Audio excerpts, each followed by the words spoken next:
শুভ সন্ধ্যা বন্ধুরা, মিষ্টি মেয়ে মানুষ চ্যানেলে তোমাদেরকে অনেক অনেক ওয়েলকাম। তোমরা সবাই কেমন আছো? আশা করছি খুব ভালো আছো। আমিও কিন্তু মোটামুটি ভালো রয়েছি। হ্যাঁ, আগের থেকে একটু সুস্থ রয়েছি, কারণ আগে জন্ডিসটা আমার যে পরিমাণে ছিল তার থেকে অনেকটাই কম পরিমাণ এবারে রিপোর্ট এসেছে, যার জন্য একটু সুস্থ রয়েছে। আর সত্যি কথা বলতে আমি না, যাকে মধ্যা কথায় বাংলা ভাষায় বলে ঘরকুনো, আমি ঘর থেকে বেরোতে একদম ভালোবাসি না। মানে যা হবে ঘরের মধ্যেই, যা থাকবো আমি ঘরের মধ্যেই। তো এটা হচ্ছে রাত 12টা, মানে 20 তারিখ রাত 12টার পর যেহেতু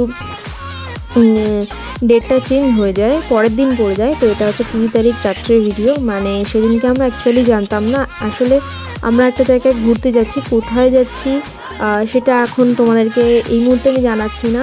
সেই দিন মানে দেখতে পাবে তোমরা শর্ট ভিডিওতে। তো যাই হোক, সেই আলোচনা করতে আমরা গিয়েছিলাম। তো ওখানে গিয়ে আমরা জানতে পারি, মানে এটা হচ্ছে ছোট্ট কাকার বাড়ি, যে নতুন ফ্ল্যাটটা কিনেছে। তো সেখানে গিয়ে আমরা জানতে পারি যে আজকে মানে 20 তারিখ রাত 12টার পর কালী কাকার বার্থডে সেলিব্রেট করা হবে। তো আমি তো এসব সাজাতে গোছাতে ভীষণই ভালোবাসি। আর এই সাজানোটা আছে না, আমার মনের মতো সাজানো হয়েছিল। আমি এইরকমভাবে সাজাতে ভীষণভাবে ভালোবাসি, কারোর বার্থডে সেলিব্রেট করা হোক বা অ্যানিভার্সারি, সে যাই হোক না কেন। তো সুন্দর করে সাজিয়ে গুছিয়ে কেকটা কেটে খুব মজা করেছি। আর কালী কাকা হচ্ছে অ্যাকচুয়ালি সোনামার পাপা। সোনামাকে তো আমার ব্লগে অনেকেই দেখেছো, খুব সুন্দর নাচ করে, ভীষণ পাকা পুচকি। তো কালী কাকাকে আমি অনেক ছোটোবেলা থেকেই চিনি, আমার বাবার বন্ধু। তো যাই হোক, তোমরা ভিডিওটা স্কিপ না করে দেখতে থাকো। ভিডিওটি ভালো লাগলে অবশ্যই লাইক করে দিও, আমার চ্যানেলটা অবশ্যই সাবস্ক্রাইব করে দিও।